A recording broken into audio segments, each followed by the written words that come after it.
Amén. Voy a invitarlos a buscar en sus Biblias el libro de Habacuc, capítulo 3, versículo 17, muy conocido. Dice así: aunque la higuera no florezca, ni en las vides haya frutos, aunque falte el producto del olivo y los labrados no den mantenimiento, y las ovejas sean quitadas de la majada, y no haya vacas en los corrales, con todo yo me alegraré en Jehová, y me gozaré en el Dios de mi salvación. Jehová es mi fortaleza. Amén. Vemos que en realidad Habacuc se relaciona con el libro de Job. Y esos libros realmente relatan el dilema del sufrimiento. Habacuc fue contemporáneo, Habacuc era conocido en su época porque fue contemporáneo a Ezequiel, a Daniel y a Sofonías. Habacuc evidentemente era profeta de Dios y había profetizado la invasión de Babilonia sobre su pueblo. Y realmente cuando leemos ese libro se asemeja mucho a Job, porque Job cuestionaba el por qué le sucedían cosas cuando evidentemente no encontraba respuestas, ¿no?, a los sucesos. Habacuc empieza el libro justamente preguntándole a Dios, ¿no? Y sin embargo él mismo es el emisor de las malas noticias. Evidentemente al reflexionar sobre una invasión extranjera, ¿no?, supongámonos que en Uruguay de pronto nos invadiera otro país, ¿no?, evidentemente no es nada agradable, y más para el pueblo judío, que su tierra era algo muy sagrado para ellos. Evidentemente que iba a haber escasez, iba a haber pobreza, iban a haber problemas, iban a haber dificultades. Hoy yo creo que sería más o menos, ¿no?, más o menos así, ¿no? ¿Cómo sería? ¿Cómo diría el profeta, no? Yo creo que el profeta dijera, ¿no?, Señor, ¿no?, al ver las noticias, al ver lo que está sucediendo en el mundo, los conflictos, vemos como realmente la cosa va seria. Y evidentemente como ser humano uno realmente se preocupa, más allá de que uno es cristiano y tiene la confianza en el Señor. Tenemos nuestra propia naturaleza que nos lleva muchas veces a afligirnos el corazón y a cuestionarnos, ¿no? Yo realmente no soy muy así de estar a full con las noticias, pero hay cosas que trascienden.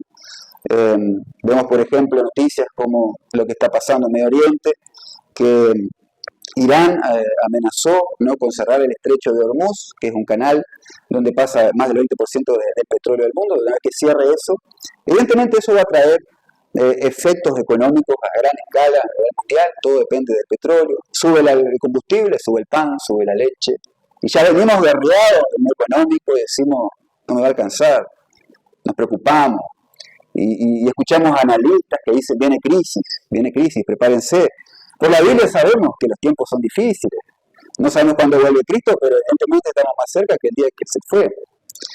Entonces, yo creo que el razonamiento sería más o menos así. De pronto, el profeta diría, aunque cierren los bancos, aunque pierda mis ahorros, aunque los supermercados estén vacíos, aunque las farmacias cierren y no tenga con qué calmar mi dolor, aunque pierda mi trabajo y no tenga sustento de ningún tipo, aunque colapsen los hospitales y no tenga a dónde llevar a mi hijo enfermo, ¿no?, aunque aumenten los disturbios, porque evidentemente cuando hay crisis los planes sociales cesan, cuando no se pueden pagar planes sociales, cuando la gente que no tiene recursos de pronto vea ese mínimo ingreso impedido, o sea, evidentemente hay disturbios, ¿no?, aquellos que pasaron por la crisis del 2002, ¿saben? Del 2000, perdón, lo que sucedió, ¿no? Hay un aumento de la violencia, saqueo, la policía se ve desbordada, aumento de inseguridad, nos roban, hay mucha incertidumbre, mucha inseguridad. Sin embargo, el Habacuc dice, en todo eso yo me alegraré.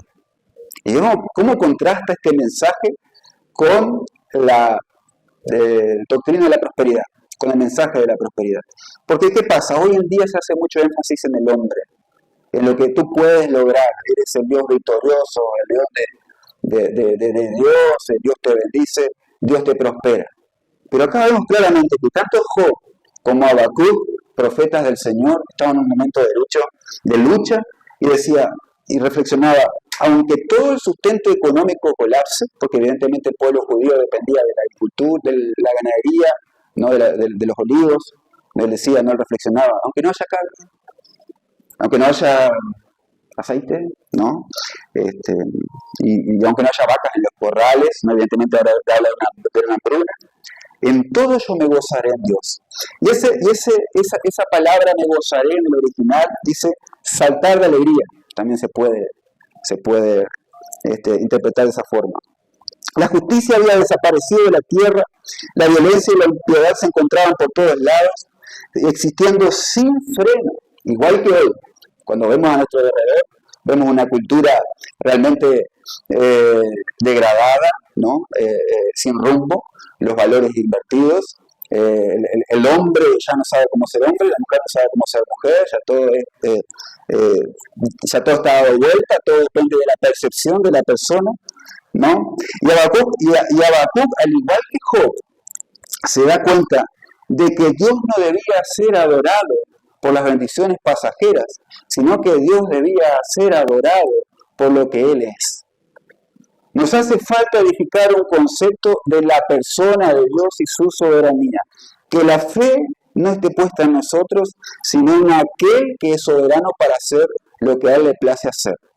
Porque si bien a Habacuc le dolía en el corazón lo que sucedía, Habacuc entendía que si viene de Dios es porque debe ser así. Debe ser así. Es necesario que podamos edificar un entendimiento apropiado de la palabra de Dios, de su persona, de sus caminos y de su soberanía. La fe no es un acto único, sino una manera de vivir. La fe no es un sentimiento. La fe es creer en la palabra, creer en que Jesús vino, marcó la historia de un antes y después, y hoy está vivo llamándote y diciéndote, aunque la cosa se ponga dura, tranquilo, tranquilo, tranquilo. ¿Querés saber cuánto amás a Dios? Presta atención a tus emociones cuando empezás a perder las cosas que Dios te dio. Presta atención cuando de pronto quizás puedan ser que te roben el auto. ¿Cómo yo me pongo? ¡Ay, trabajé! ¿Por qué Dios? ¿Por qué a mí? Presta atención quizás si no alcanzás un ideal económico que te has propuesto. Muchas veces renegamos del salario que tenemos porque quisiéramos tener más, porque quisiéramos no tener otro nivel, vacaciones, otro vehículo, y nos frustramos, ¿no? Sin embargo, Job tenía todo eso y Dios le empezó a sacar, lo empezó a desgajar, y Job se mantenía firme. ¿Ustedes saben la historia? El diablo le pide permiso a Dios para probarlo, y Dios dice, próbalo, vas a ver que él permanece. Sin embargo, él empieza a perder ganados, se mantiene firme el hombre, empieza a perder los hijos, se mantiene firme el hombre. Y el enemigo dice, le saqué todo y él aún sigue. ¿Puedo tocar la salud? Tocarle la salud, pero no toque su vida. ¿Y ustedes se piensan que el diablo le dio una gripe a Job? Le dio un resfrío, le dio lo peor que había. Porque si, él tenía la autorización de tocar la salud, no tocar su vida. Entonces él dice, yo le voy a llevar al límite.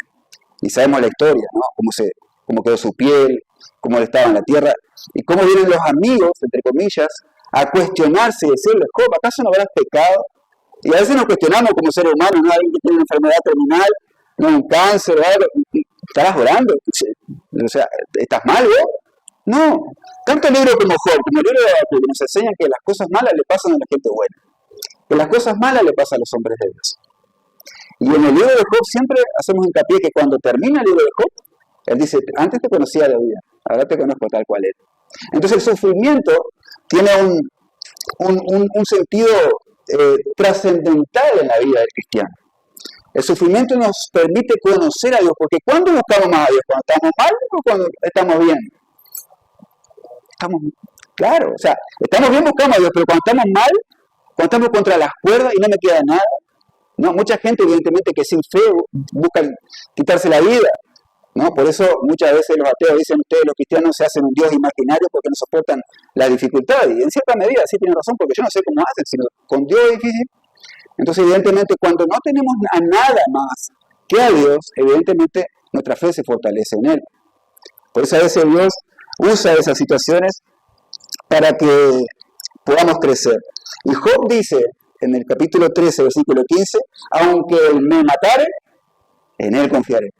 Qué grandioso Qué grandiosa fe tenía Job. Aunque él me matare, no importa, en él confiaré. Y Habacuc dijo, aunque no tenga nada, no, en él me alegraré, me gozaré en el Dios de mi salvación, porque Jehová es mi fortaleza. El pueblo de Dios debe tener una fe que mire fuera de sí mismo, ¿no? Tal tendencia debe ser basada en la fidelidad de Dios, que transforma nuestra existencia en este mundo. Llena nuestras vidas con gozo en la seguridad por la fidelidad de Dios en sus promesas. Y para finalizar, vamos a buscar el libro de Romanos, capítulo 8, 35 al 37. ¿Quién nos separará del amor de Dios? ¿Quién nos separará del amor de Cristo? Tribulación, ¿no? Angustia, persecución, todo lo que implica, eso leemos rápido, ¿no? Pero si nos detenemos un poco, ¿qué implica la persecución? Implica miedo, temor, saber que no podemos reunirnos, saber que no podemos orar, saber que no podemos tener una Biblia en casa, que podemos ser denunciados por nuestros propios vecinos, como pasa en Corea del Norte, que los mismos familiares denuncian a sus familiares, ¿no? El hambre duele, vemos lo que pasa en países como África, desnudez, imagínense en estas épocas, ¿no? sin tener cómo abrigarse, peligro, espada, habla de muerte, dice, y bueno, y habla de que por causa de Jesús, bueno, esas cosas son posibles, dice, pero ante estas cosas somos más que vencedores por medio de aquel que nos amó. Amén. Así que, hermanos, cuando vemos estas cosas, venimos al cielo y sepamos que el regreso de Cristo es inminente. Y estas cosas, lejos de afligirnos, que si bien evidentemente, como lo vemos en la Biblia, no produce determinada preocupación, la respuesta siempre debe ser, en ti confiaré, Señor. David se quejaba, ¿se acuerdan que David empieza, no, ¿por qué me persiguen mis enemigos? Y sigue hablando, pero en ti confiaré. O sea, la queja se transforma en confianza. Muchas veces como nosotros nos quejamos en la queja, pero la queja se volvía en confianza. No está mal quejarse en Dios, de quejarse en el sentido de preocuparse o cuestionar cosas, pero sí pasar al agradecimiento y a la confianza. Si nos falta todo y si tenemos el Espíritu Santo, es suficiente. Amén. Vamos.